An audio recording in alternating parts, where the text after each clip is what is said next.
folks, and welcome to Keyboard Skills Pro. My name's Tom. I'm a UK based organ and keyboard professional, and amongst my many jobs I teach music as well, and also like to share some of my knowledge with you lovely people here on YouTube. Thanks ever so much for joining me today here on my channel, and if you're enjoying the videos then please do hit the subscribe button. It'd be absolutely fantastic. By the way, this channel features organ videos, theatre organ videos, performance videos and lots more as well. Today though, I'm going to show you how to play block chords on your harmony notes. Now block chords are where we also term it closed harmony, where the notes are all quite close together, and the word block harmony can sometimes mean playing like this, sort of in a jazzy piano style, but if the chords are in a block, the notes are in a block, we get a chord. So I'm going to show you how to take a simple song from an early keyboard book. This is called Lightly Row. We're going to go from sounding like this to sounding like this. Now if you're thinking, okay, that looks pretty cool. How do we get there? Let's show you. First of all, let's take a look at the original melody.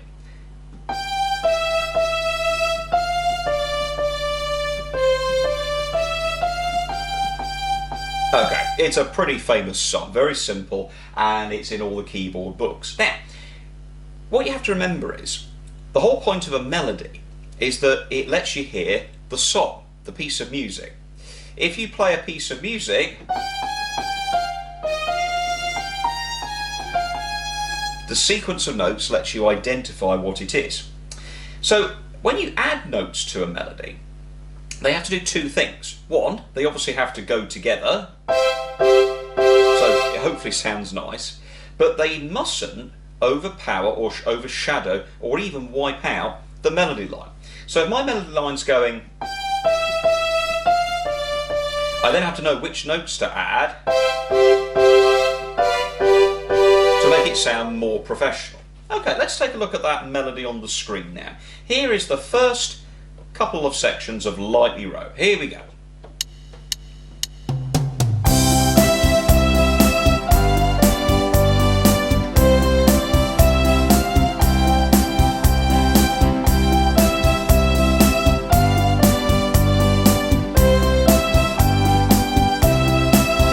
So let's take a look at the opening bar, and it goes G, E, E. Now if you notice there on the left hand, by the way, I've written the music down here in the treble clef. There's middle C on my keyboard, but I'm playing an octave higher today, so to let you guys see for the camera. My left hand, I'm playing a C chord. Now, in musical harmony, a C chord is a C, an E, and a G, and that's our major C chord. So the notes we could play to match with our accompaniment, our left hand C chord, are those notes. So watch what happens if I play a C chord on my left hand, and I'll play this C chord here. This is called a root chord. So that sounds really nice. Now the melody is the G. Okay, so if I've got a C chord on my left hand and I'm playing a G melody note, let's delete that one. What are we left with? E and G. Sorry, E and C, I beg your pardon. So we can play the G as the melody note. That's the highest, look. It has to be the highest one. Put the E beneath it. That's the one we come to next. And the next one on the keyboard is the C. So the opening chord would be G, E, C.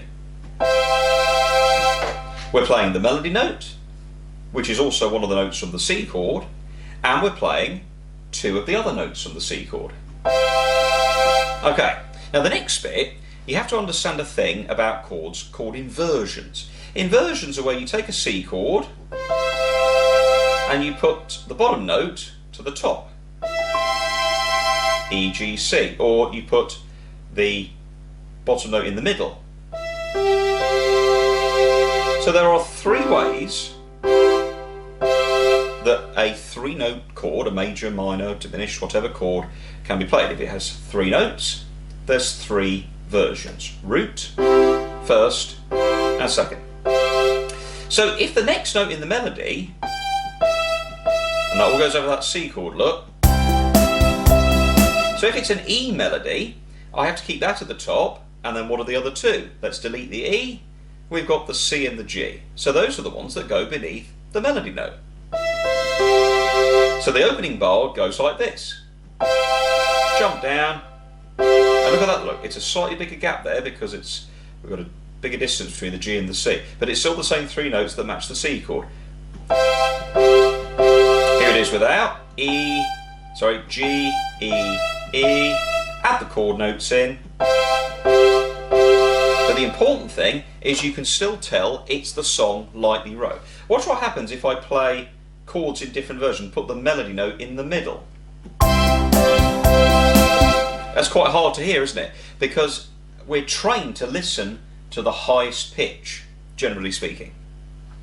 Now the next bar has a G chord, but it has an F and two Ds. Now most people go, well hang on, there's not an F in a G chord. That's true, but you can play a G7 chord. So let's keep our same three notes. So I'm going to go F, D, D, and so I'm going to look at my G chord. I'm going to say, well, maybe I could lose the G. I've got my G chord going, but I could put the D and the B beneath. And then when I jump down, look, I played two Ds, but I need to put the B and the G in for the G chord. Let's try that with our style. Here we go.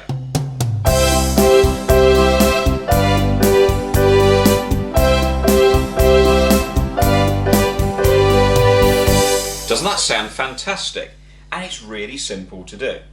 Obviously I'm using slightly unusual fingers for the purposes of the video, so normally it would probably look like this. Now of course, when you're playing a song, you don't always have to put chords in. You can mix it up. Let's now try the next bit just as a melody. Then bring the chords back in.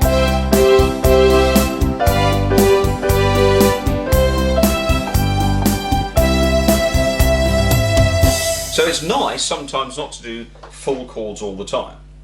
So remember those golden rules.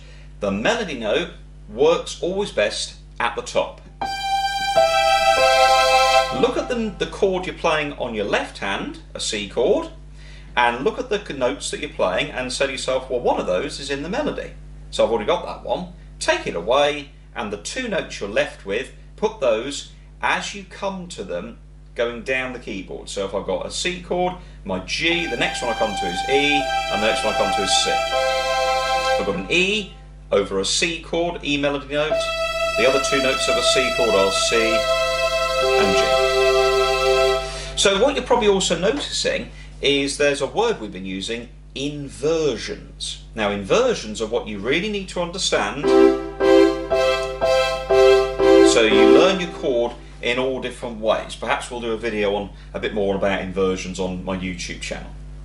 So let's now play the whole of Lightly Row, and as I'm playing you'll notice I'll be putting in chords over the two chords in the style, which are C and G majors, to enhance the tune. Here we go.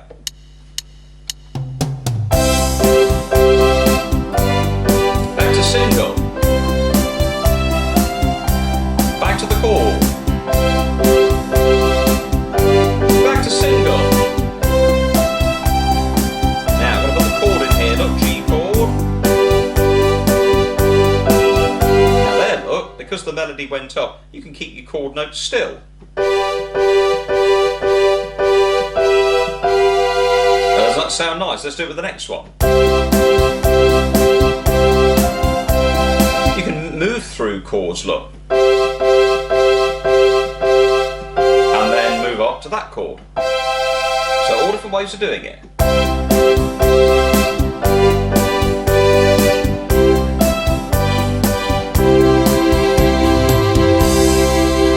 But understand that very important point, the melody is always at the top. So I hope that's been useful. That's how to play closed harmony using block chords. Really simple to do, and it's fantastic with songs that sound really nice. Try that out. Go back to your book ones and book twos, take those simple songs and make them sound a little bit more impressive. My name's Tom Horton, thanks ever so much for watching. Hope you've enjoyed this keyboard lesson today. Great for organ players, great for piano players, and enjoy your music, and I'll look forward to seeing you here soon on Keyboard Skills Pro. If you enjoyed the videos and want to check out some more, please do visit the rest of the video list and hit subscribe. It'd be great to get you as a subscriber, a new video uploaded every week here on Keyboard Skills Pro. Thanks for watching, take care, and we'll see you soon.